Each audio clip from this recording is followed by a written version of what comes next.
So this is my part 2 video on the video I just posted about what my symptoms were for my last pregnancy and for this pregnancy. And I'm also sharing what my birth plan is this time around. So I'm going to continue on. I left off where I am planning for a second baby. So for my second pregnancy, both me and my husband, we decided that we wanted to have a second child. Like I said, it was very difficult to decide when, or when we were ready to go through something high risk. And so like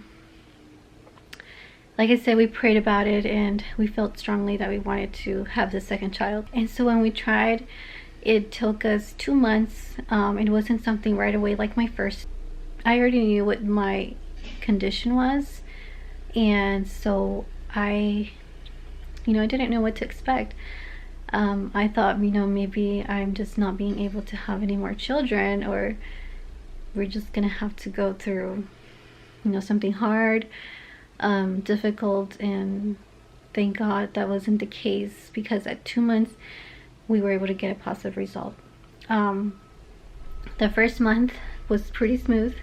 It was just like my first pregnancy. I mean, I felt no different. My second month is when I started getting the nausea, the morning sickness.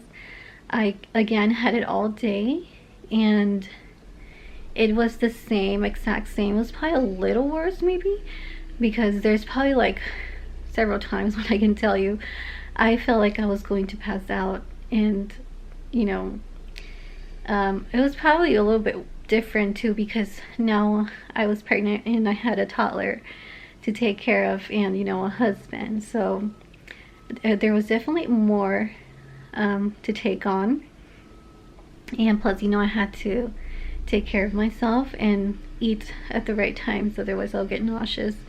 And so yeah, I had that for about a month and a half, maybe 5 weeks. I think it was more like 5 weeks, as I remember.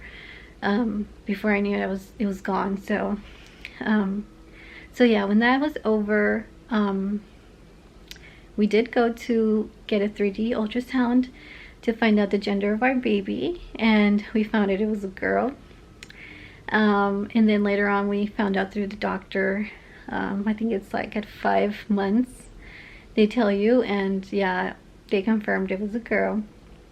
And then so yeah, after the whole morning sickness thing, I had a smooth pregnancy. I had no complaints. I was able to enjoy it and had no problems. And then when I was 37 weeks and some days, and this was last week actually, I remember going to the park, and I remember taking my son to the park, and I thought I felt a mosquito bite. And so I remember my foot got itchy, and I thought, well, maybe I got bit. And I remember my husband checked my foot and he said, I don't see any mosquito bite.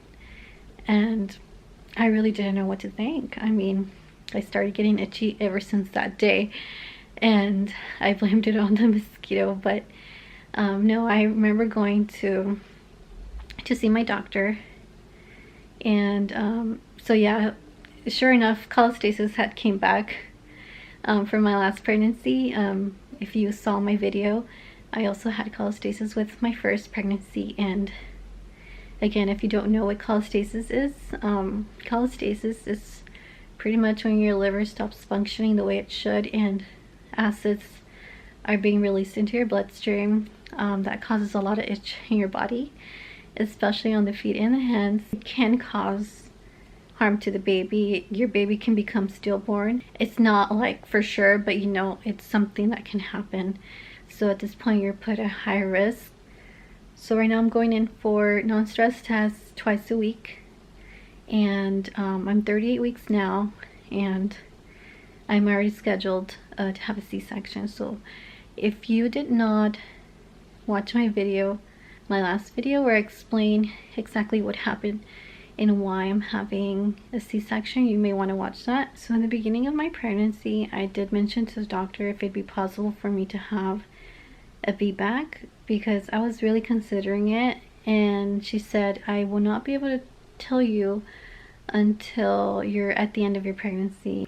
You know, I wouldn't be able to tell you now. So just a couple weeks ago, I was really trying to analyze what was best for me and my baby. Like I really wanted to make the best decision.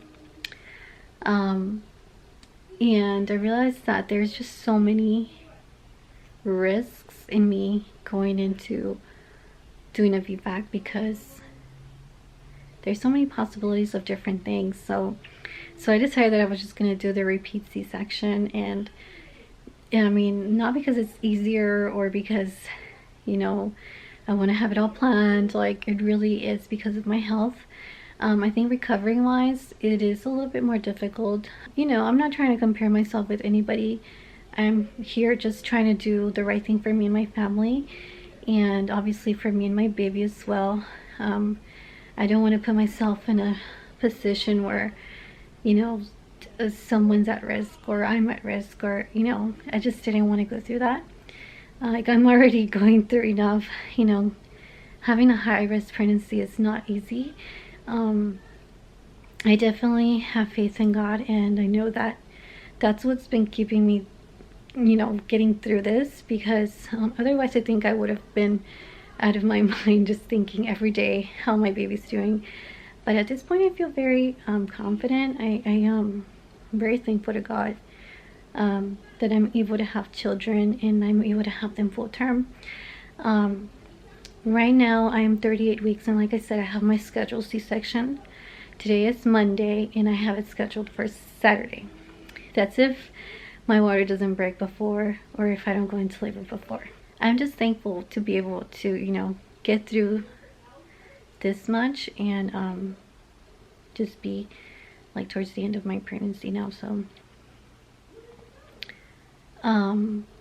definitely very thankful, and I am not complaining about anything. I'm just here to share what my symptoms were, and hopefully bring some hope to those who are going through the same thing with a heart-shaped uterus.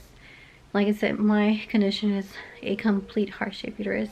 The medical term for this is a bicornuate uterus. Mine is a complete bicornuate uterus. So I really hope this brings hope to you. That is it for this video. I will see you next time. Bye.